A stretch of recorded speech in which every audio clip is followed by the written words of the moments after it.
Hello my dear friends and my dear students, कैसे आप सभी। आई होप बहुत अच्छे होंगे और दोस्तों सभी स्वस्थ होंगे। दोस्तों स्वागत है सभी का दिव्य एजुकेशन ऑनलाइन क्लासेस में। दोस्तों आज की हमारी क्लास मैथ्स की है और मैथ्स की इस क्लास में आज हम देखेंगे सिरों की संख्या और पैरों की संख्या जब हमें दी जाती है तो हमें जानवरों की संख्या या जो भी पक्षी हो उसके साथ उसकी संख्या हमें निकालना होता है। दोस्तों इस तरह के क्वेश्चन अक्सर जो है रेलवे, एनटीपीसी मतलब जो भी एग्जाम हो रेलवे का उसमें अक्सर देखने को मिलता है और एसएससी के एग्जामों में भी मिलता है और अदर एग्जामों में भी बहुत जगह आप लोगों को इस तरह का क्वेश्चन देखने को मिलेगा। तो दोस्तों आज मैं आप लोगों को इसका एक बेहतरीन तरीका बताऊंगा। इसमें आपको कोई इक्वेशन, कोई समीकरण नहीं बनानी है, बस आप क्वेश्चन पढ़ेंगे और थोड़ी सी कैलकुलेशन होगी और आंसर आपके सामने होगा। तो दोस्तों इस बेहतरीन तरीके को सीखने के लिए तैयार हो जाइए पेन और नोटबुक लेकर। सबसे पहले मैं आप लोगों को बता दूं कि जो पैर होते हैं तो पैर वाले जानवर होंगे, है ना, पक्षी होते हैं, सबके पैर होते हैं। तो दोस्तों पैरों की संख्या हमेशा जो होती है सम संख्या में होती है। कोई 2 पैर वाला होगा तो कोई 4 वाला होगा, है ना, और 1 पैर वाला तो होगा नहीं, तो हमेशा सम संख्या में ही दी रहती है। दूसरी चीज, सिरों की संख्या विषम हो सकती है और सिर हमेशा, चाहे वो जानवर हो, चाहे पक्षी हो, चाहे कोई भी जीव हो, उसका सिर तो एक ही होता है ना। बस रावण को छोड़ के, रावण के 10 सिर थे, है ना, तो वहां पर मत जाइए आप, अभी यहां पर हमको इस पे फोकस करना है। तो दोस्तों यहां से यहां पर एक छोटा सा फॉर्मेट आप लोगों के लिए मैंने बनाया, बस इस फॉर्मेट को आप दिमाग में सेट कर लीजिए एक बार और इन क्वेश्चनों को आप बनाने का बेहतरीन तरीका सीख जाएंगे।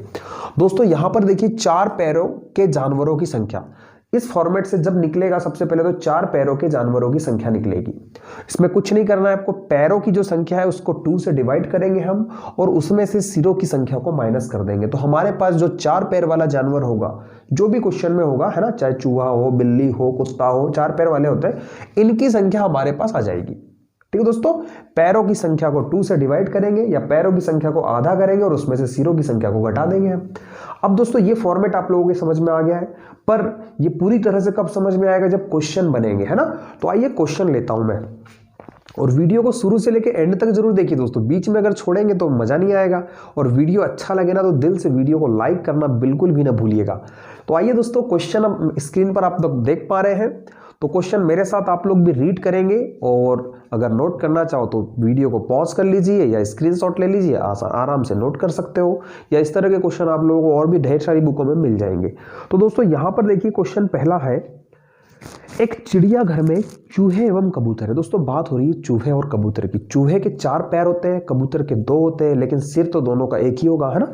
अब यहां पर कहा है यदि कुल 90 सिर है तथा 224 पैर है तो कबूतरों की संख्या क्या होगी। तो सिंपली हम लोग जो है 4 पैर वाले जानवर की संख्या पहले निकालेंगे और 4 पैर वाला चूहा है तो चूहे की निकलेगी। तो यहां से हम क्या करेंगे, पैरों की संख्या 224 है, इसको आधा करेंगे और इसमें से सिरों की संख्या को माइनस कर देंगे। यहां से हमारे पास जो आएगा कट जाएगा 2 से, 112 में से 90 घटाएंगे तो 22। दोस्तों ये आप कह सकते हो जो 4 पैर वाला जानवर है और वो चूहा है तो चूहों की संख्या हमारे पास आ गई, कितनी है, 22, है ना।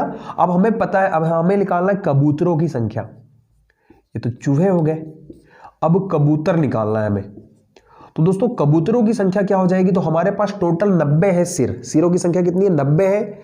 अब 90 में चूहे के भी सिर है और कबूतर के भी है, तो हम जो 90 में से अगर हम चूहों की संख्या घटा दें तो हमारे पास जो आएगा वो कबूतरों की संख्या बच जाएगी। तो दोस्तों 90 में से घटा दीजिए, कितना आ जाएगा, तो ये आ जाएगा 68। तो हम कह सकते हैं कबूतरों की संख्या जो होगी 68 होगी, 68। ठीक है दोस्तों, तो इस तरीके से आगे हम और भी क्वेश्चन लेते हैं और उनको फटाफट बनाने की कोशिश करते हैं। इसका स्क्रीनशॉट ले लीजिए आप लोग। तो ये रहा स्क्रीन पर अगला क्वेश्चन, तो चलिए शुरू करते हैं बनाना इसको। दोस्तों अगला क्वेश्चन कह रहा है, एक किसान के पास कुछ मुर्गियां तथा बकरियां है ना। एक किसान है जिसके पास मुर्गियां भी है और बकरियां भी है। मुर्गियों के 2 पैर होते हैं, बकरियों के 4 पैर होते हैं। तो जो हमारा पहला आंसर होगा वो बकरियों की संख्या निकलेगा, जो हमारा फॉर्मेट है ना। अब दोस्तों आगे कहा है, इन सब के कुल 240 सिर तथा 640 पैर हो तो मुर्गियां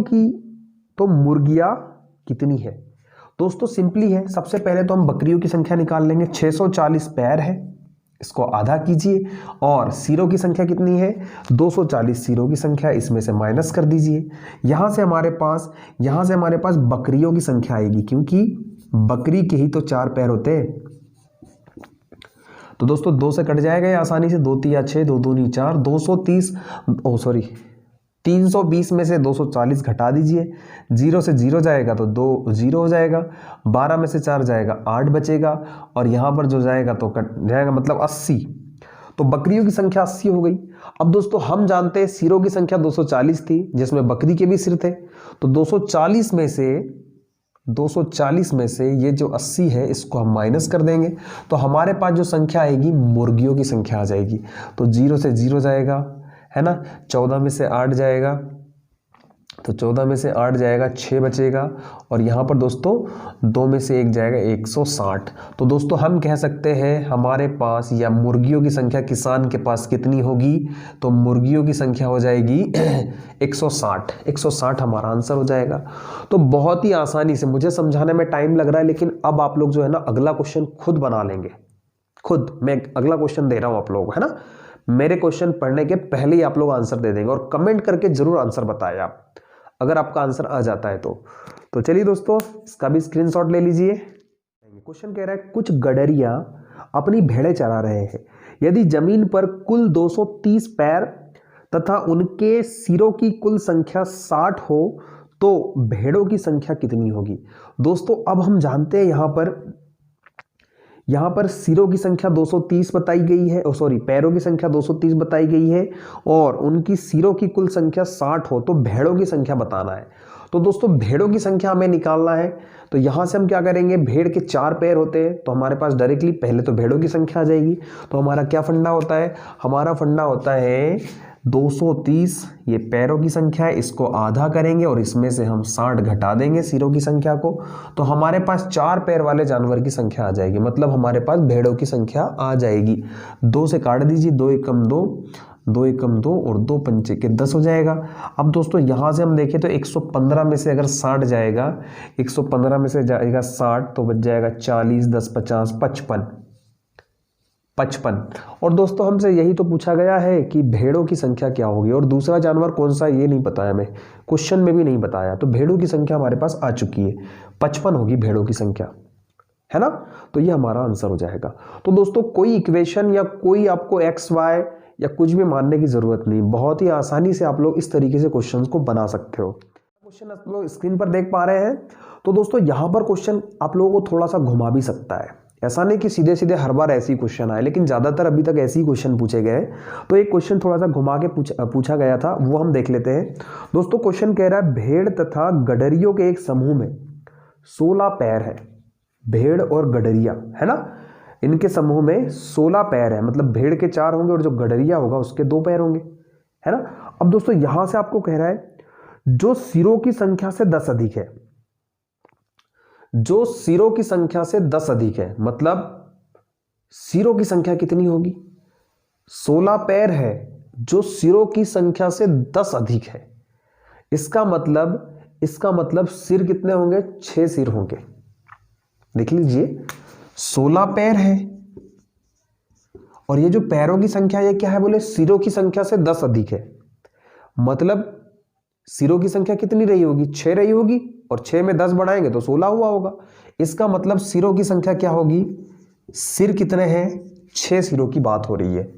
अब दोस्तों हम लोग 4 पैर वाले की संख्या निकाल लेते हैं, तो 16/2 माइनस का 6 हो जाएगा, 2 अट्ठे 16 हो जाएगा, 8 में से 6 जाएगा 2, मतलब दोस्तों ये जो 4 पैर वाले जानवर है ना, यहाँ पर कितने हैं, 2 जानवर है ना।